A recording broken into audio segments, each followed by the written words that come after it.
নমস্কার। সৃজনের সর্জনের পক্ষ থেকে আপনাদের সকলকে শিক্ষক দিবসের শুভেচ্ছা। আমাদের এর আগে শিক্ষক দিবস উপলক্ষে আমরা একটি নিবেদন করেছি, আমরা আপনাদের সামনে রেখেছি। অনুভা দরিপা আপনাদের সামনে রবীন্দ্রনাথ ঠাকুরের ব্রাহ্মণ কবিতাটি পাঠ করেছে, সেটি আমাদের পেজে আমরা পোস্ট করেছি। এখন আমি নন্দনা বন্দ্যোপাধ্যায় আপনাদের সামনে আমাদের শিক্ষক দিবস উপলক্ষে আমাদের দ্বিতীয় নিবেদন আপনাদের সামনে লাইভ অনুষ্ঠান ধরছি। শিক্ষক দিবস, আচ্ছা, এই প্রসঙ্গে কথা আলোচনা শুরু করার আগে আমি ব্যক্তিগতভাবে আমার মা বাবা, আমার নিজের দাদু দিদা, তাদের যারা আমার জীবনের প্রথম শিক্ষক, এবং তার সাথে আমার স্কুল জীবন, আমার কলেজ জীবন, আমার ইউনিভার্সিটি জীবনের যত শিক্ষক আমি আজ যতটুকু নিজেকে চিনতে পারছি বা নিজেকে দেখতে পারছি, সেই সমস্তটুকু অবদানই আসলে তাদের ছাড়া আমার যতটুকু বা নিজেকে চিনতে পারছি সেটুকু অধরাই থেকে যেত। আর সকলকে শিক্ষক দিবসের সশ্রদ্ধ প্রণাম জানিয়ে, শুভেচ্ছা জানিয়ে আমি আজ সৃজনের সর্জনের পক্ষ থেকে আমাদের শিক্ষক দিবস উপলক্ষে দ্বিতীয় নিবেদন শুরু করছি। আচ্ছা, শিক্ষক দিবস নিয়ে কথা বলতে গেলে আমাদের প্রথমেই ডক্টর সর্বপল্লী রাধাকৃষ্ণন, ওনার কথা না বললেই নয়। আমরা আলোচনায় যাচ্ছি। সর্বপল্লী রাধাকৃষ্ণনের আমাদের বেশ কিছু কথা বলে আমরা অন্যান্য আলোচনায় যাব। সর্বপল্লী রাধাকৃষ্ণনের জন্মদিন 5ই সেপ্টেম্বর, আমরা সবাই জানি, 1888 খ্রিস্টাব্দে, এবং তার মৃত্যু দিবস 17ই এপ্রিল 1975। তিনি তামিলনাড়ুর তিরুট্টানি নামক একটি অঞ্চলে জন্মগ্রহণ করেছিলেন। একদিকে তিনি রাজনীতিবিদ ছিলেন, তিনি দার্শনিক ছিলেন, তিনি অধ্যাপক ছিলেন, এবং তিনি ছোটবেলা থেকেই অত্যন্ত মেধাবী ছাত্র ছিলেন। তো আমরা সবাই এই বিষয়টা সম্বন্ধে জানি যে কেন এই দিনটিকে আমরা শিক্ষক দিবস হিসাবে পালন করি। তার কারণ হচ্ছে, রাষ্ট্রপতি হিসেবে তিনি যোগদান করার পরে, আমরা তো জানি উনি আমাদের দেশের রাষ্ট্রপতি ছিলেন, তো তিনি রাষ্ট্রপতি হিসেবে যোগদান করার পর তার ছাত্ররা এবং তার বন্ধুরা তার জন্মদিন ছিল 5ই সেপ্টেম্বর, তো তার জন্মদিন পালন করতে উদ্যত হয়। এবং তখন তিনি কিন্তু তার জন্মদিন পালন করতে চাইলে তিনি বলেছিলেন যে তার জন্মদিন পালনের পরিবর্তে এই দিনটিকে যদি শিক্ষক দিবস হিসেবে তারা পালন করে, মানে তার বন্ধু বান্ধবরা, তার ছাত্ররা, তাহলে তিনি অত্যন্ত খুশি হবেন বা তার সেই বিষয়টি ভালো লাগবে। তো সেই সময় থেকেই কিন্তু আমরা সর্বপল্লী রাধাকৃষ্ণন, ডক্টর সর্বপল্লী রাধাকৃষ্ণন, ওনার জন্মদিনটিকে শিক্ষক দিবস হিসাবে পালন করে আসছি। তো আজকে আমি যে বিষয়টি আপনাদের সামনে তুলে ধরতে চাই সেটি হলো মূলত যে আমাদের শিক্ষক কথাটা তো অনেক একটা খুব বিস্তৃত একটা শব্দ।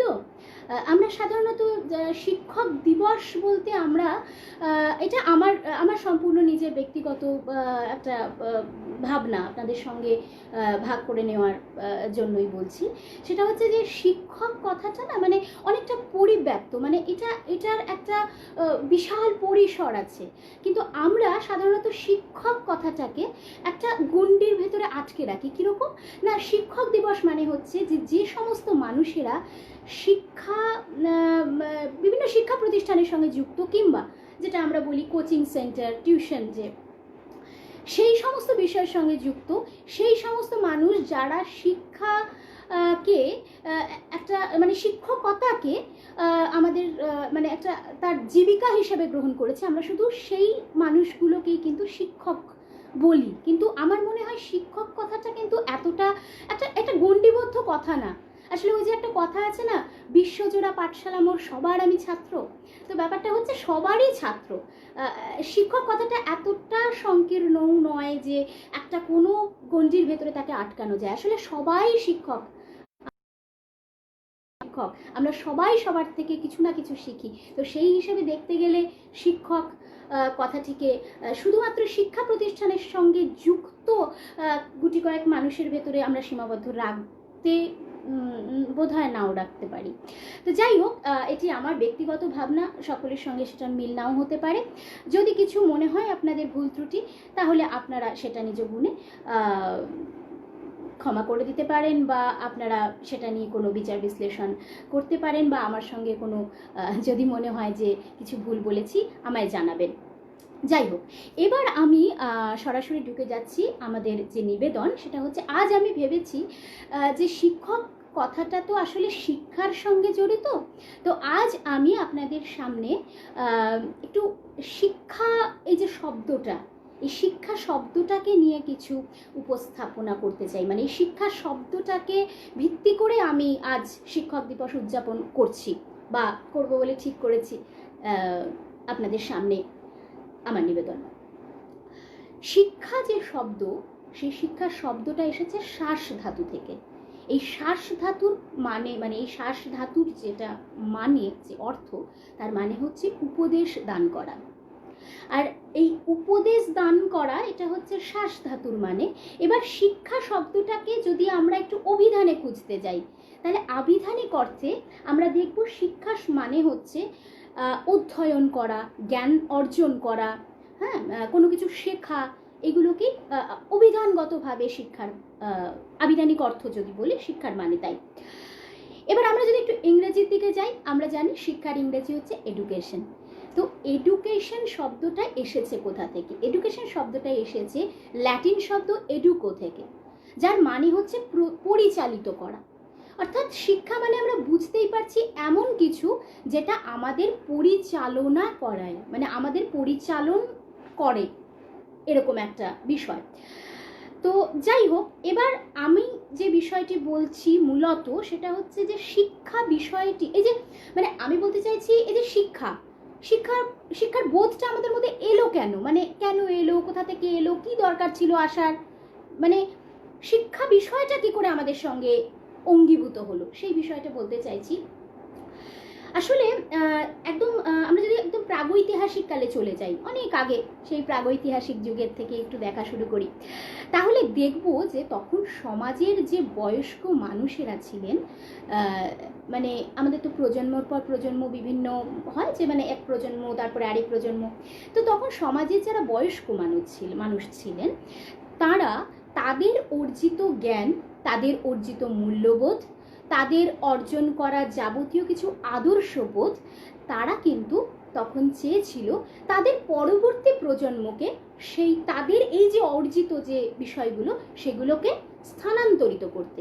তো এই একটা কি বলবো, মানে তাগিদ, এই একটা তাগিদ থেকেই কিন্তু আমরা জানি যে আমরা বুঝতে পারলাম, জানতে চেষ্টা করলাম, আজকে জানতে পারছি, আমিও একটু বেশি করে জানতে পারলাম আজকে বিষয়টা, যে আসলে কিন্তু এই বোধটা থেকেই মানুষের শিক্ষা ব্যাপারটা এসেছিল, যে আমি যা কিছু জানি, আমার যাবতীয় যা কিছু বোধ, আমার যাবতীয় যা কিছু অর্জিত মূল্যবোধ, আদর্শবোধ, সেই বিষয়গুলো আমি আমার পরবর্তী প্রজন্মের কাছে নিয়ে যাব। এই তাগিদটা থেকে মানুষের ভিতরে শিক্ষা সংক্রান্ত বোধটা প্রথম আসে। এবং এটাও আমরা জানি যে এই যে লেখার বিষয়টা, মানে লেখার ব্যাপারটা তো প্রথমে আসেনি, প্রথমে এসেছে মৌখিক সাহিত্য, তারপরে এসেছে লিখিত সাহিত্য। তো প্রথমে এসেছে আমাদের মুখে মুখে, যেমন ছড়া আমাদের আগে এসেছে, কারণ মুখে মুখে প্রথম থেকে আমাদের লিখিত কিছু ছিল না। কেন ছিল না? কারণ লিখিত কিছু আসার আগে আমরা মুখে মুখে ভাব বিনিময়, প্রথমে তো ভাষাই ছিল না, আমরা অঙ্গভঙ্গির দ্বারা পরস্পরের আমাদের ভাব বিনিময় করতাম। তারপরে ধীরে ধীরে কিছু শব্দ এলো, যাই হোক, তারপরে বাক্য এলো, সেটা ভিন্ন প্রসঙ্গ। তো সেই জন্য প্রথমে যখন এই যে এই আমি যে স্টেজটায় এখনো আছি, যে বিষয়টি বলছি, তো সেই সময় এই যে এক প্রজন্ম তার পরবর্তী প্রজন্মকে তার সমস্ত কিছু মূল্যবোধ, জ্ঞান, অর্জিত আদর্শবোধ স্থানান্তরিত করতে যাচ্ছে, সেই সময় কিন্তু এটা সম্পূর্ণ ছিল মৌখিকভাবে এবং বিভিন্ন অঙ্গভঙ্গি সঞ্চালনের মধ্যে দিয়েই কিন্তু এই বিষয়টা এক প্রজন্ম থেকে আরেক প্রজন্মের মধ্যে গেল। তাহলে শিক্ষা এই প্রথম এক প্রজন্ম থেকে আরেক প্রজন্মের কাছে একটা অবলম্বন হিসাবে এলো, মানে শিক্ষার বোধটা। এবার আমরা একটু আলোচনা করব আমাদের প্রাচীন ভারতের শিক্ষা ব্যবস্থাটাকে নিয়ে। দেখুন, খুব ছোট একটা অনুষ্ঠান, মানে একটা নিবেদন, অনুষ্ঠানও বলা যায় না, খুব ছোট নিবেদন। সেখানে সম্পূর্ণ বিষয় সবিস্তারে আলোচনা করা তো মানে ইচ্ছে থাকলেও সম্ভব নয়, সেজন্য জাস্ট ছুঁয়ে যাব। আমরা প্রথমে প্রাচীন যুগে যে আমাদের যে শিক্ষা ব্যবস্থা কি ছিল সেটা নিয়ে একটু আলোচনা করছি। আচ্ছা, আমরা এই বিষয়টা সকলে জানি যে ধর্মকে অবলম্বন করে কিন্তু আমাদের শিক্ষা ব্যবস্থাটা আমাদের সামনে এসেছিল। তো সেক্ষেত্রে যদি দেখি, আমাদের তখন দু রকম শিক্ষা ব্যবস্থা প্রচলিত ছিল, এক তো বৈদিক শিক্ষা, আরেকটা বৌদ্ধ শিক্ষা। বৈদিক শিক্ষা ব্যাপারটা হচ্ছে, আমরা বৈদিক কথাটা থেকে বুঝতে পারছি যে বেদ থেকে এই বৈদিক কথাটা এসেছে। তার মানে হচ্ছে যে বেদকে কেন্দ্র করে যে সমস্ত শিক্ষা আমাদের সামনে এলো, সেটা হচ্ছে বৈদিক শিক্ষা ব্যবস্থা। এই বৈদিক শিক্ষা ব্যবস্থাতে কি ছিল বিষয়টা না, এই বৈদিক শিক্ষা ব্যবস্থাতে বিষয়টা ছিল কিরকম, যে আমাদের যে আমাদের যে শিক্ষা, আমাদের যারা শিক্ষার্থী ছিল, সেই শিক্ষার্থীরা তখন একটা ওই যেটা পড়েছিলাম আমরা ছোটবেলায়, সবারই মনে আছে, চতুরাশ্রম প্রথা। প্রথমে হচ্ছে ব্রহ্মচর্য, গার্হস্থ্য, বানপ্রস্থ এবং সন্ন্যাস।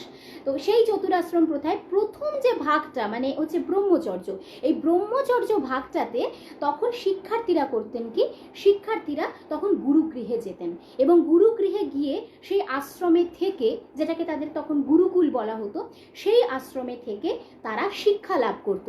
এবং সেই শিক্ষা লাভের বিভিন্ন কিছু পর্যায় ছিল, বিস্তারিত আলোচনা করছি না, শুধু এটুকু বলছি, হাতে খড়ি ছিল, উপনয়ন ছিল এবং অভিষেক অনুষ্ঠান ছিল, মানে উপনয়নের পরে অভিষিক্ত করা হলো তাকে শিক্ষার্থী হিসেবে, সেই রকম একটা বিষয় ছিল। এবং তারপরে যেটা ছিল সেটা হচ্ছে মোটামুটি একটা বয়স ছিল 12 বছর, সেটা বিভিন্ন আলাদা আছে, মানে 8 বছর থেকে শুরু করে অনেক কিছু, 8 বছর থেকে শুরু করে কারোর 10, কারোর 12, এরকম ছিল অনেক বিষয়। যাই হোক, সর্বাধিক 12 বছর পর্যন্ত তখন শিক্ষার্থীরা কিন্তু এইভাবেই গুরুদের আশ্রমে থেকে তারা শিক্ষা গ্রহণ করত। এবং এই 12 বছর অতিক্রান্ত হওয়ার পরে তখন কিন্তু তারা কি করত, তাদের একটা সমাবর্তন অনুষ্ঠান হতো, একটা বিদায়ী অনুষ্ঠান হতো, অর্থাৎ তাদের একটা শিক্ষার যে একটা বৃত্ত সেটা পরিপূর্ণ হতো। এবং তারা কি করতো না, তারা গুরুগৃহে থেকে আবার নিজের গৃহে ফিরে আসতো এবং তারা পরবর্তী যে বিষয়, যে গার্হস্থ্য, বানপ্রস্থ, সন্ন্যাস, সেই সমস্ত বিষয়গুলোর মধ্যে শিক্ষার্থী প্রবেশ করতো, মানে শিক্ষার্থী প্রবেশ করতো না, মানুষটি প্রবেশ করতো, তার শিক্ষার্থী জীবন ব্রহ্মচর্য সেটা অলরেডি পালন করে আসতো। তো এই মোটামুটি বৈদিক ব্যবস্থা, মানে বৈদিক শিক্ষা ব্যবস্থা। এবার এর সঙ্গেই চলছিল সমান্তরালে বা কিছুটা, আমরা ওই ব্যবস্থার দিকে একটু তাকাবো, সেটা হচ্ছে বৌদ্ধ শিক্ষা ব্যবস্থা। আচ্ছা, প্রথমে বলি, বৌদ্ধরা হচ্ছে এমন ধরনের, তাদের একটা ভাবনা আছে যে অজ্ঞানতা যে বিষয়টা আমার কাছে, যে একটা কিছু বিষয় আমাদের কাছে অজ্ঞাত, এই যে অজ্ঞাত বিষয় বা এই যে অজ্ঞানতা একটি বিষয়ের কে কেন্দ্র করে, এটা তাদের কাছে একটা পাপ বলে মনে করত। মানে তাদের মনে হতো এই যে আমি বিষয়টা জানি না, এই যে অজ্ঞাত একটা বিষয়, এটা আসলে আমার কাছে একটা পাপ, আমাকে জানতে হবে। তো পাপ মোচনের উপায় কি? পাপ মোচনের উপায় হচ্ছে শিক্ষা ব্যবস্থা। সুতরাং বোঝাই যাচ্ছে যে বৌদ্ধদের কাছে শিক্ষা গ্রহণটা আসলে পাপ মোচনের একটা উপায় কিন্তু ছিল। সেই হিসেবে বৌদ্ধরা শিক্ষা ব্যবস্থাটাকে নিজের জীবনের সঙ্গে অঙ্গাঙ্গিভাবে জড়িত করেছিলেন। আচ্ছা, এবার বৌদ্ধ ধর্মের নির্বাণ লাভের একটা ব্যাপার আছে, আমরা জানি মোক্ষ বা মুক্তি লাভ, সেটা যদিও শুধু বৌদ্ধ ধর্মে নয়, সমস্ত ধর্মেরই মোক্ষ, মুক্তি, উত্তরণ সে ব্যাপারটা থাকে, আমরা জানি। যাই হোক, সেটা বলছি না, যে বৌদ্ধ ধর্মে যে স্পেসিফিক যেটা নির্বাণ লাভ যেটাকে বলে, সেটার সঙ্গেও কিন্তু আসলে তাদের এই যে শিক্ষা ছাড়া সেই নির্বাণ লাভ তাদের ধর্মে কিন্তু হয় না। এইবার আমরা একটু যাব শিক্ষা গ্রহণ করার মাধ্যমকে নিয়ে, কারণ মাধ্যমকে নিয়ে না বললে আমি পরবর্তী পয়েন্টটাতে আসতে পারছি না। সেটা হচ্ছে যখন আমরা একটা কিছু শিখবো, আমরা কিছু জানতে চাই, আমাদের কিভাবে আমরা জানবো? না একটা ভাষার মাধ্যমে, তাই তো? ভাষার মাধ্যমে ছাড়া জানা যায় না। তো এবার আমি যদি একটা কোনো বিষয় সম্বন্ধে খুব কৌতূহল প্রকাশ হলাম, আমি খুব কৌতূহলী হলাম, আগ্রহী হলাম যে বিষয়টি আমাকে জানতে হবে, এবার বিষয়টা জানার জন্য আমার একটা মাধ্যম দরকার হবে, একটা কোনো ভাষাকে অবলম্বন করতে হবে। এখানে মাধ্যম বলতে আমি ভাষাকে বলতে চাইছি। তো যদি সেই ভাষাটা আমার জানা থাকে, তাহলে আমার ভাষাটা নতুন করে জানার বোঝার বা বোঝার বা নতুন করে শিক্ষার, সেই ভাষা শিক্ষার কোনো জায়গা নেই। তাহলে আমার কৌতূহলটা প্রথমে তৈরি হলো, একটা স্তরে তৈরি হলো। সেই স্তরটা আমি কি করলাম না, সেই স্তরটা নিয়ে আমি সহজেই একটা সুগম রাস্তা পেলাম, সেখান দিয়ে আমি আমার যে কৌতূহলের বিষয় সেখানে পৌঁছে গেলাম। এবার ধরুন এমন একটা কিছু বিষয় আপনার জানার ইচ্ছে হচ্ছে, তার মাধ্যম যে ভাষা যে অবলম্বন করতে হবে, যে ভাষা, আপনার সেই ভাষাটা জানা নেই, তাহলে আপনাকে কী করতে হবে? তাহলে আপনাকে সেই ভাষাটা প্রথমে জানতে হবে, ভাষাটা শিখতে হবে, বুঝতে হবে, সেই ভাষার ব্যাকরণ জানতে হবে, মানে সমস্ত কিছু, মানে যত কিছু আছে সব জানতে হবে। না জানলে আপনি কোনোভাবেই কী হবে, সেই ভাষাটাই যদি না জানেন, অর্থাৎ আপনি যদি মাধ্যমটাই না জানেন, অবলম্বনই না জানেন, তাহলে আপনি কী করে বিষয়টি বুঝবেন? সুতরাং এই কথাগুলো আমি কেন বললাম? এই কথাগুলো এই কারণে বললাম, বৌদ্ধ ধর্মগ্রন্থ আমরা জানি ত্রিপিটক। আচ্ছা, ত্রিপিটকের ভাষা কি ছিল? ত্রিপিটকের ভাষা ছিল পালি ভাষা। পালি ভাষা কিরম ভাষা? পালি ভাষা লৌকিক ভাষা। অর্থাৎ লৌকিক ভাষা সাধারণ মানুষের অনেকটা কাছাকাছির ভাষা, সাধারণ মানুষের অনেকটা নিজের ভাষা। সেই জন্য স্বাভাবিকভাবেই বোঝা যাচ্ছে, এটা খুব একটা সাধারণ হিসেব, যে যেটা সর্বস্তরে গ্রহণযোগ্যতা যে ভাষা, সেই শিক্ষা ব্যবস্থা স্বাভাবিকভাবেই কিন্তু সর্বজনীনতা লাভ করবে। কিন্তু এমন যদি কোনো শিক্ষা ব্যবস্থা হয় যার ভাষাটা সর্বজনীনতা লাভ করেনি, সর্বজনীন ভাষা নয়, সেটা কারো পড়ার অধিকার আছে, কারো পড়ার অধিকার নেই, হতে পারে। এমন হতে পারে সেই ভাষা কেউ কেউ জানে, কেউ কেউ জানে না, হতে পারে। আবার যদি তার পাশাপাশি এমন একটা কিছু ভাষা হয় যে ভাষা সবাই জানে, যে ভাষার গ্রহণযোগ্যতা সবার কাছে আছে, তো স্বাভাবিকভাবেই বুঝতে পারছেন সেই ভাষার গ্রহণযোগ্যতা বেশি হবে, তাহলে সেই শিক্ষা ব্যবস্থার গ্রহণযোগ্যতাও বেশি হবে। তো সেই জন্য বৌদ্ধ শিক্ষা কিন্তু প্রাচীন যুগে একটা অনেকটা সর্বজনীন শিক্ষা পরিণত হয়েছিল। এবার আমি যাচ্ছি বৌদ্ধ শিক্ষার যে নিয়মগুলো ছিল, সেটা হচ্ছে বৌদ্ধ শিক্ষায় কিন্তু আমরা বৈদিক শিক্ষায় যেটা দেখলাম, যে প্রথমে ব্রহ্মচর্যের যে পর্যায়, তখন ছাত্রকে মানে শিক্ষার্থীকে গুরুগৃহে চলে যেতে হতো, এবং সেইখানেই তাকে তার যাবতীয় যা কিছু তার যে শিক্ষা, সেটা সম্পূর্ণ করে সে নিজের গৃহে ফিরে আসতো। এটা হচ্ছে বৈদিক শিক্ষা ব্যবস্থা। বৌদ্ধ শিক্ষা ব্যবস্থায় কিন্তু একটু আলাদা, প্রায় একদমই আলাদা বলতে গেলে, ঠিক উল্টোটা। কি না, বৌদ্ধ শিক্ষায় 8 বছর বয়স পর্যন্ত একজন শিক্ষার্থী কিন্তু কোনোভাবেই নিজের গৃহ ছেড়ে বাইরে কোথাও যেত না। 8 বছর বয়স পর্যন্ত সে নিজেই নিজের গৃহে শিক্ষা লাভ করত, এবং তারপরে 8 বছর হয়ে যাওয়ার পরে সে সম্পূর্ণ মস্তক মুন্ডন করতো, মানে মাথা ন্যাড়া করতো, এবং তারপরে একটা গেরুয়া বস্ত্র পরতো, এবং গেরুয়া বস্ত্র পরে সে পণ্ডিতের কাছে চলে যেত। মানে বিষয়টা জাস্ট একটু উল্টো। যাই হোক, তারপরে সেই শিক্ষার্থী নানা রকম উপাধিতে ভূষিত হতো। কি কি উপাধি ছিল না, প্রথমে এমন একটা উপাধি ছিল সেটা হচ্ছে উপাধ্যায়, তারপরে একটি উপাধি হতো সেটা হচ্ছে ভিক্ষু, তারপরে যারা সাধনার স্তরে নিয়ে যেত শিক্ষাকে, তখন তাদের দেওয়া হতো আচার্য উপাধি। তো আমরা এরকম বিভিন্ন বিষয়গুলো দেখেছি। তো এই গেল প্রাচীন ভারতে। এবার যেহেতু শিক্ষা ব্যবস্থা একটা চলমান ব্যবস্থা, সেটা আস্তে আস্তে বদলাতে থাকে, সুতরাং এরপরে শিক্ষা ব্যবস্থা কিন্তু বদলাতে গেল এমন একটা পর্যায়ে যখন কিনা আমাদের ভারত মুসলমান শাসিত। অর্থাৎ তখন আমাদের ভারতে রাজ সিংহাসনে কারা আছে না, আছে সুলতানরা, আছেন সম্রাটরা। সুতরাং এটা একটা সাধারণভাবেই বুঝতে পারছি যে সুলতান বা সম্রাটরা, সুলতান বা সম্রাট বলে বলছি না, আমি বলতে চাচ্ছি রাজ সিংহাসনে যারা থাকে তাদের পৃষ্ঠপোষকতা বা তাদের ব্যক্তিগত উদ্যোগের উপরে তখন কিন্তু শিক্ষা ব্যবস্থা কিছুটা নির্ভর করলো। যে এমন হতে পারে কোনো সম্রাট বা কোনো সুলতান শিক্ষা ব্যবস্থাকে নিয়ে বিশেষ উদ্যোগী হয়েছিলেন, তাহলে সেই সময় শিক্ষা ব্যবস্থা অনেকটা বেশি প্রসার লাভ করেছিল। আবার এমন হয় কখনো কখনো যে শিক্ষা ব্যবস্থা বা সম্রাট, কোনো শিক্ষা ব্যবস্থা হয়তো মানে কোনো সম্রাট হয়তো সেই সময় শিক্ষা ব্যবস্থা নিয়ে ততটা উদ্যোগী হননি, তাহলে কি হবে, তাহলে সেই সময় শিক্ষা ব্যবস্থা কিছুটা স্তীমিত হয়েছিল। এটা আমরা সাধারণ বোধ থেকে যা জানতে পারি, বুঝতে পারি। তো সেই সময় আমরা দেখতে পাই যে না, সেই সময় বেশ কিছু মানে সেই সময় প্রচুর, সব বিস্তারিত বলতে গেলে প্রচুর ঘটনা এরকম আসে, কিন্তু ওই যে বললাম সময়ের অভাব বা বলার মানে এত বড় অনুষ্ঠান নয় যে যেটা আমি করতে মানে আমরা আনতে পারছি আপনাদের সামনে, জাস্ট ছুঁয়ে ছুঁয়ে যাচ্ছি, তাই এই সময়ের সবিস্তারে বলতে পারছি না। শুধু দুটো বিষয় আমি বলতে চাই, সেটা হচ্ছে এই সময় শিক্ষা ব্যবস্থাটা দুটো ভাগে ভাগ ছিল, একটা ছিল প্রাথমিক শিক্ষা আর একটা ছিল উচ্চ শিক্ষা। আচ্ছা, প্রাথমিক শিক্ষাগুলো কোথায় হতো? প্রাথমিক শিক্ষাগুলো হতো হচ্ছে মক্তবগুলোতে। এই মক্তবগুলো সাধারণত পরিচালিত হতো এবং তখন সেখানে একটা হাতে খড়ি অনুষ্ঠান হতো যেটাকে বলা হতো সবক। এই সবক অনুষ্ঠানটির মধ্যে দিয়ে তখন এই মক্তবগুলোতে কিন্তু একটা প্রাথমিক মানে একজন শিক্ষার্থী প্রাথমিকভাবে শিক্ষা সঙ্গে জড়িত হতো। এবং সেখানে কি কি মোটামুটি থাকতো?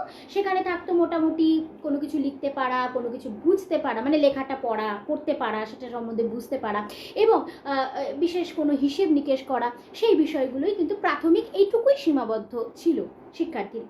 এরপরে যদি সে উচ্চ শিক্ষায় শিক্ষিত হতে চাইতো তাহলে তাকে যেতে হতো মাদ্রাসাতে। মাদ্রাসাতে তখন কিন্তু সেখানে অনেক কিছু শিক্ষা হতো, জ্যোতির্বিদ্যা শেখানো হতো, ধর্মতত্ত্ব শেখানো হতো, তর্কবিদ্যা শেখানো হতো, ব্যাকরণ শেখানো হতো, আরও নানা রকম বিষয় তখন শেখানো হতো। আরেকটা খুব গুরুত্বপূর্ণ বিষয় বলছি, সেটা হচ্ছে ইতিহাস। আমরা এখন জানি যে ইতিহাস বিষয়টিকে আমরা এখন পড়াশোনার একটি বিষয় হিসেবে জানি। এই ইতিহাসের যাত্রা কিন্তু এই সময় থেকে শুরু হয়েছিল, অর্থাৎ ইতিহাস যে একটা পড়াশোনার বিষয় হতে পারে সেই বোধটা কিন্তু, মানে ইতিহাস একটা পড়াশোনার সাবজেক্ট, মানে এখন যেমন হিস্ট্রি একটা সাবজেক্ট, এই বিষয় হিসেবে সাবজেক্ট হিসেবে নিজেকে উন্মোচন করছে বা আমাদের সামনে ইতিহাস কিন্তু প্রথম আসছে এই সময়টা থেকে। ইতিহাস একটা আলাদা পাঠ্যের বিষয় হিসেবে আমাদের সামনে আসলো। এটা খুব গুরুত্বপূর্ণ তথ্য বলে আমার মনে হয়েছে। এরপরে আমরা আস্তে আস্তে চলছে, আমরা এই যুগ পেরিয়ে যাচ্ছি, আমরা আরও অগ্রসর হচ্ছি। এরপরে আমরা পৌঁছে যাচ্ছি ব্রিটিশ শাসিত ভারতে। এবার ব্রিটিশ শাসিত ভারতে যদি আমরা প্রবেশ করছি তখন স্বাভাবিকভাবে বোঝা যাচ্ছে যে নতুন যখন একদল মানুষ আমাদের এখানে আসলো, তখন স্বাভাবিকভাবেই সব কিছু পরিবর্তন দেখা দিল, সমাজে পরিবর্তন, তো সাহিত্যে পরিবর্তন, যাই হোক, তো শিক্ষা স্বাভাবিকভাবে পরিবর্তিত হলো। যেমন বৈদিক বা বৌদ্ধ শিক্ষা ব্যবস্থা, সেটার যে নিয়মকানুন ছিল সেটা কি থাকলো? সুলতান বা সম্রাটরা থাকাকালীন থাকলো না, কারণ থাকাটা স্বাভাবিক নয়। আবার এরা যখন চলে গেল, ব্রিটিশরা ঢুকলো, তখন স্বাভাবিকভাবেই শিক্ষা ব্যবস্থা ব্রিটিশদের একটা মানে ব্রিটিশ ঘেঁষা হবে, এটাই হবে, মানে এটা খুব স্বাভাবিকভাবেই হবে। তো এবার যখন ব্রিটিশরা আমাদের দেশে এলো, তখন শিক্ষা ব্যবস্থার কিছু বিষয় আমি কয়েকটা সাল উল্লেখ করব, সালগুলোর মধ্যে দিয়ে আমি ব্যাপারটা একটু বোঝানোর চেষ্টা করব। যেমন আমরা যদি মোটামুটি 1781 সালের দিকে একটু তাকাই, মতান্তরে অনেকে 1780ও বলছেন সেই সালটিকে। ওয়ারেন হেস্টিংস তখন কলকাতাতে একটা মাদ্রাসা স্থাপন করেছিলেন। সেই মাদ্রাসাটা কিন্তু এখন বললেই মানে সেই মাদ্রাসার নাম ছিল কলকাতা মাদ্রাসা তখন, কিন্তু এখন সেই মাদ্রাসাই কিন্তু এখন বললেই বুঝবেন, আমরা সবাই সেই মাদ্রাসা চিনি, সেটা হচ্ছে আলিয়া বিশ্ববিদ্যালয়। এই আলিয়া বিশ্ববিদ্যালয়ই কিন্তু আসলে কলকাতা মাদ্রাসা, সেটা 1780 মতান্তরে 1781-তে ওয়ারেন হেস্টিংস কলকাতাতে স্থাপন করেছিলেন। এরপরে আমরা চলে যাচ্ছি 1791 খ্রিস্টাব্দে। 1791 খ্রিস্টাব্দে একজন রয়েছেন, যিনি হচ্ছেন জোনাথন ডানকান। এই জোনাথন ডানকান হচ্ছেন তখনকার বোম্বাইয়ের গভর্নর ছিলেন, কারণ তখন তো মুম্বাই বলা হতো না, বোম্বাই বলা হতো, তো তিনি তখন বোম্বাইয়ের গভর্নর ছিলেন জোনাথন ডানকান। এই জোনাথন ডানকান তখন কিন্তু শিক্ষার ক্ষেত্রে একটা খুব গুরুত্বপূর্ণ পদক্ষেপ নিলেন। কি পদক্ষেপ নিলেন না, তিনি বেনারসে একটা পড়াশোনার জন্য কলেজ প্রতিষ্ঠা করলেন। সেই কলেজটায় কি পড়ানো হলো না, দর্শন শাস্ত্র পড়ানো হলো এবং তার সাথে হিন্দু বিভিন্ন আইন কানুন নিয়ে পড়াশোনা করানো হলো। এবং আমরা যদি পরবর্তীতে লক্ষ্য করি দেখব 1974 মানে অনেক বছর পরে সেই কলেজটার একটা নামকরণ করা হলো, সেই কলেজটার নাম হলো সম্পূর্ণানন্দ সংস্কৃত বিশ্ববিদ্যালয়। এরপরে আমরা চলে যাচ্ছি 1800 খ্রিস্টাব্দ, 1801 এই সময় পর্বটাতে। এই সময় পর্বটাতে আমরা দেখছি যে যেহেতু ব্রিটিশরা আমাদের এখানে শাসন করতে আসছে, তারা প্রভুত্ব কায়েম করতে আসছে, সুতরাং এই সময়টাতে তারা আসছে কোথায় না আমাদের এখানে। তাহলে আমাদের দেশীয় ভাষা যদি তারা না জানে তাহলে আমাদের উপরে প্রভুত্ব কায়েম করা তাদের কিন্তু কখনোই সম্ভব নয়। তো সেই তাদের দেশীয় ভাষা শিখতে হবে, সেই তাগিদ থেকে তখন ইংরেজরা আমাদের এখানে বিভিন্ন কলেজ প্রতিষ্ঠিত করা শুরু করলো, যেখানে তাদের আমাদের দেশীয় ভাষা শিক্ষার একটা বিষয় এলো। তখন ফোর্ট উইলিয়াম কলেজ সৃষ্টি হয়েছে, শ্রীরামপুর মিশন তৈরি হয়েছে। যাই হোক, এরপর আমরা চলে যাচ্ছি 1817-তে। 1817-তে ডেভিড হিউম, তিনি এখন যেটা আমরা প্রেসিডেন্সি ইউনিভার্সিটি বলে চিনি, সেই তখনকার নাম ছিল হিন্দু কলেজ। তখন হিন্দু কলেজ প্রতিষ্ঠিত হলো। তারপরে আমরা যাব অন্য প্রসঙ্গে, তার আগে শুধু দুটো বিষয় বলে নিচ্ছি, সালগুলো জাস্ট বলে নিচ্ছি। সেটা হচ্ছে 1882 খ্রিস্টাব্দে পাঞ্জাব বিশ্ববিদ্যালয় স্থাপিত হয়, আর 1887 খ্রিস্টাব্দে এলাহাবাদ বিশ্ববিদ্যালয় স্থাপিত হয়েছে। যাই হোক, আমি বলতে যাচ্ছি এইভাবেই ধীরে ধীরে ধীরে ধীরে কি হলো না, শিক্ষাটার বিভিন্ন স্তরে ছড়াতে থাকলো। কিন্তু এবার বিষয়টা হচ্ছে এই যে আমি এতক্ষণ শিক্ষার এত কিছু বিষয় নিয়ে আলোচনা করলাম, সেই বিষয়গুলো কি নারীদের ভেতরে কি খুব সাবলীলভাবে ছিল, মানে নারীরা কি সেই শিক্ষা ব্যবস্থার সঙ্গে খুব সাবলীলভাবে যুক্ত ছিল? এর উত্তর সকলেই জানেন, ছিল না। প্রাচীন যুগে বেশ কিছু নারী ছিলেন যারা শিক্ষায় যথেষ্ট পারদর্শী ছিলেন, মানে শিক্ষা লাভ তারা করেছিলেন। তবে সেটা তখনকার দিনে ব্যতিক্রম হিসেবে ধরা হতো, মানে শিক্ষাটা আসলে পুরুষদেরই ছিল, পুরুষেরই শিক্ষা ছিল, মানে একচেটিয়া অধিকার পুরুষদেরই ছিল। এবার কেন ছিল সেটা বলতে গেলে আবার সেটার আলাদা ভিন্ন ইতিহাস চলে আসে, সেটা আমি যাচ্ছি না। আমি শুধু এইটুকু বলছি যে তখন সেটা নারীদের অধিকার তাতে ছিল না। তো সেক্ষেত্রে তখন বেশ কিছু ব্যতিক্রম অবশ্যই ছিল, এবং পরবর্তীতে দেখা যাচ্ছে মানে যখন আমাদের একটু মাঝ পর্যায়ে মধ্য পর্যায়ে পৌঁছাচ্ছি, তখন কিছুটা স্তীমিত হয়ে এসেছিল। প্রাচীন যুগে যাও বা একটু নারীদের ব্যতিক্রম হিসেবে দেখলেও কয়েকজন ছিলেন, মধ্য পর্যায়ে এসে সেটা একটু স্তীমিত হয়ে পড়ে, তারপরে আবার আস্তে আস্তে কিন্তু চলতে থাকে, রেস চলতে থাকে। যেমন একটা খুব ইম্পর্টেন্ট মানে একটা তথ্য, সেটা হচ্ছে যে যেমন 1556-তে কিন্তু সম্রাট আকবর মেয়েদের জন্য একটা বালিকা বিদ্যালয় স্থাপন করেছিলেন। তারপরে যেমন সম্রাট বাবরের কন্যা গুলবদন, তিনি কিন্তু হুমায়ুন নামা লিখেছিলেন। তার মানে পুরোটা যে স্তীমিত হয়ে গেছে তা না, কিছুটা স্তীমিত হয়েছে, কিন্তু এগুলো চলছিল। তারপর জেবিউন্নেসা, জাহানারা, নূরজাহান, তাদের নাম তো আমরা জানি। হ্যাঁ, হয়তো উচ্চবিত্ত মেয়েদের ভেতরে চলটা ছিল, সর্বস্তরে ছিল না, কিন্তু ছিল, মানে এটাই বলতে চাইছি। এবার আমি এই বিষয়টা এই কারণে বলছি, কারণ নারী শিক্ষা একটা আলাদা একটা আলোচনার দাবি রাখে, আর তো সেই আলোচনার দাবি রাখে বলেই আমি এই বিষয়টির একটা পূর্বসূত্র বলে নিলাম। এবার যে বিষয়টি বলবো সেটা হচ্ছে নারী শিক্ষা নিয়েই মূলত বলবো। সেটা হচ্ছে 1879 সালে যদি আমরা একটু তাকাই, 1879 সালে আমরা দেখব যে বেথুন যে বিদ্যালয়, তার একটা কলেজ বিভাগ প্রতিষ্ঠিত হয়। তাহলে একটা বালিকা বিদ্যালয়ে যদি একটি কলেজ একটা যদি তৈরি হয়, একটা কলেজে যদি বিভাগ আলাদা করে প্রতিষ্ঠিত হয়, তাহলে স্বাভাবিকভাবেই বোঝা যায় যে সেখানে মেয়েদের একটা উচ্চশিক্ষার একটা সূচনা ঘটার অন্তত মানে চান্স থাকে, পসিবিলিটি থাকে। যদিও সেই বিষয়টা যে খুব মানে আমাদের সামনে যে খুব স্বতঃস্ফূর্তভাবে এসেছিল বা সবাই তাতে যোগদান করেছিল তেমন কিছুই নয়, কিন্তু একটা সুযোগ তৈরি হয়েছিল এবং পরীক্ষা নিরীক্ষামূলক ভাবনা ছিল, পরীক্ষা নিরীক্ষামূলক ধারণা থেকেই বিষয়গুলো হয়েছিল, কিন্তু হয়েছিল। এই হওয়াটাও তখনকার দিনে একটা খুব গুরুত্বপূর্ণ পদক্ষেপ ছিল।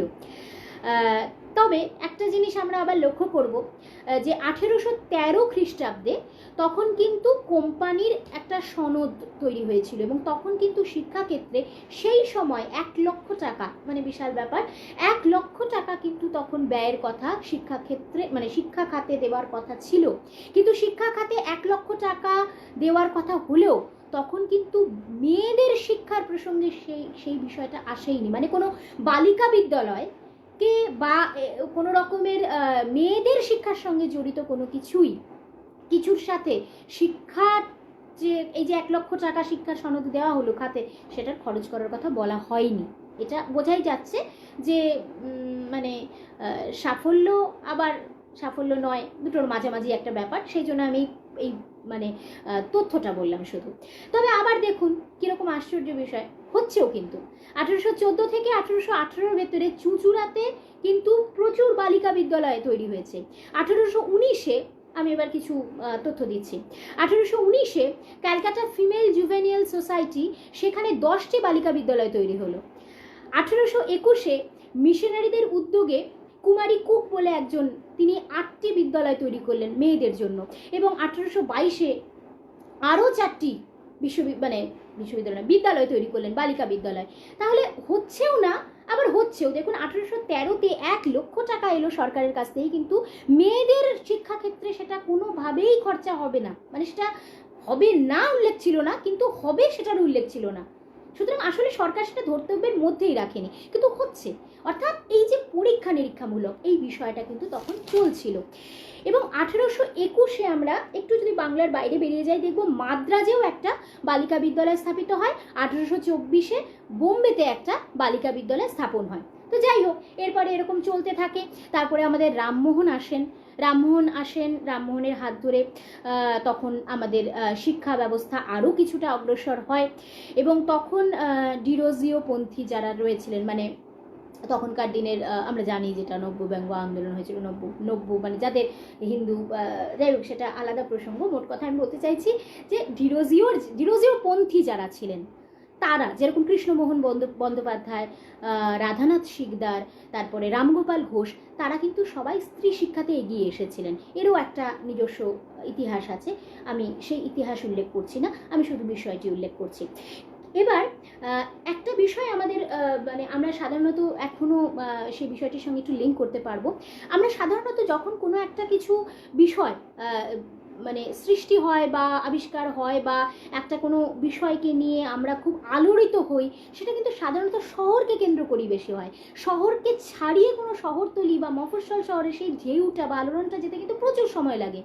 সেই দিক থেকে কলকাতায় যতটা আলোড়িত হয়েছিল, আলোড়ন এসেছিল স্ত্রী শিক্ষা নিয়ে, স্বাভাবিকভাবে মফস্বলে কিন্তু আসেনি। কিন্তু ব্যতিক্রম হিসেবে উত্তরপাড়ার কথা বলা যায়, বারাসাতের কথা বলা যায়, বা বাংলার বাইরে এলাহাবাদের কথা বলা যায়, পুনের কথা বলা যায়। সেখানে কিন্তু একটা স্ত্রী শিক্ষার জোয়ার সেই সময় এসেছিল। আরও বিভিন্ন জায়গা আছে, আমি 4টির নাম বললাম।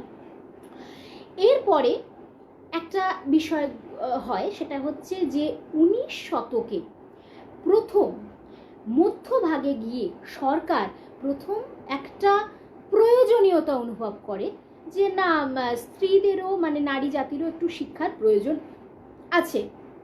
এবং 1854-তে প্রথম নারী শিক্ষার জন্য সরকারি খাতে একটা অর্থ বরাদ্দ করা হয়। তাহলে এর আগে যে হয়েছিল, যেটা সাল ছিল 1813, যেখানে 1 লক্ষ টাকা দেওয়া হয়েছিল, কিন্তু স্ত্রী শিক্ষার জন্য বিন্দুমাত্র ভ্রুক্ষেপ করা হয়নি। সেই সালটা কতদিন পরে এলো, মানে ওইটা ছিল 1813 আর এটা হচ্ছে 1854-তে এসে কিন্তু সরকার কি করলো, একটা টাকা বরাদ্দ করলো।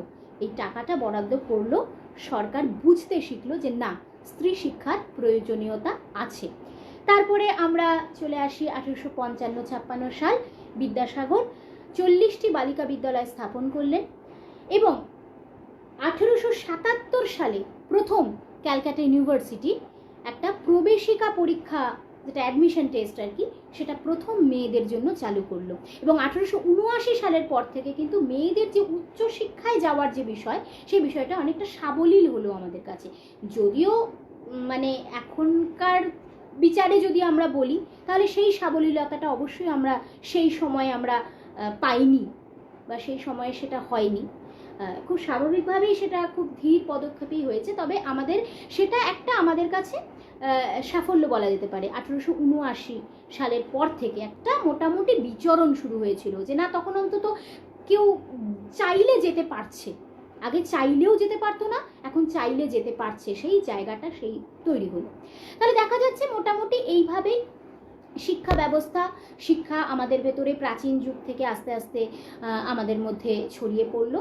তো আজকে আমি যেহেতু শিক্ষক দিবস, তাই ভাবলাম যে আপনাদের সঙ্গে এই বিষয়টা, যে শিক্ষক দিবসের যে ডক্টর সর্বপল্লী রাধাকৃষ্ণন, যার প্রতি আমরা সশ্রদ্ধ প্রণাম জানিয়ে আমরা শিক্ষক দিবস উদযাপন করি, সেই বিষয়টির সাথে সাথে আসলে আমি ভাবলাম যে শিক্ষক দিবস তো সেটা তো শিক্ষার সঙ্গে যুক্ত, তাই একটু শিক্ষার ইতিহাসটা যদি ঝালিয়ে নেওয়া যায়, তাই আমি আজকে আমার মনে হলো যে সেরকম একটা যদি নিবেদন আপনাদের সামনে তুলে ধরা যায়, তাই আমি আমার এই খুব সংক্ষিপ্ত নয়, আবার খুব বিস্তৃতও নয়, একটা মোটামুটি ছুঁয়ে যাওয়ার চেষ্টা করলাম। আশা করি আমার তথ্য আমি যত দূর সম্ভব, যতটা সাধ্য আমি সঠিক দেওয়ার চেষ্টা করেছি। যদি কোনো ভুল ত্রুটি হয় আমায় ক্ষমা করবেন, এবং শুধু ক্ষমা নয়, সঙ্গে সঙ্গে আমাকে জানাবেন যে কোনো ত্রুটি হয়ে থাকলে সেই বিষয়টি আমাকে জানাবেন, কারণ আমাদের জানা দরকার, আমার জানা দরকার, আপনার জানা দরকার, আমাদের সকলের জানা দরকার। সুতরাং কোনো ভুল হলে অবশ্যই আমাকে জানাবেন, আমি সেটি শুধরে নেব। তাহলে আজ এটুকুই, আজ বিশেষ কিছু আর বলার নেই, এটুকুই আমার আজকের নিবেদন ছিল। এর আগে অনুভা, আমাদের পেজের আরেকজন অ্যাডমিন অনুভা, সে রবীন্দ্রনাথ ঠাকুরের ব্রাহ্মণ কবিতাটি পাঠ করেছিল, যেটা আজকের দিনে শিক্ষক দিবস উপলক্ষে খুবই একটা প্রাসঙ্গিক কবিতা। আর আমার আজকের দ্বিতীয় নিবেদন, ভারতের শিক্ষার যে ইতিহাস সেটাকে তুলে ধরলাম আপনাদের সামনে। আশা করি আপনাদের কিছুটা হলেও আপনাদের কিছুটা হলেও মনে জায়গা করে নিতে পেরেছি, বা আপনাদের কিছু, হয়তো আপনারা সবই জানতেন, হয়তো এমনও হতে পারে একটু ঝালিয়ে নিলাম, আমি অনেক কিছু জানতাম না সেই বিষয়ে জেনে নিলাম। তো ব্যাস, আজকে এটুকুই, আজকের অনুষ্ঠান এখানে শেষ করছি। আবার সকলকে শুভেচ্ছা জানাচ্ছি, আমার বড়দের যারা রয়েছেন তাদের সশ্রদ্ধ প্রণাম জানিয়ে আমি আজকে আমার অনুষ্ঠান এখানেই শেষ করছি। নমস্কার।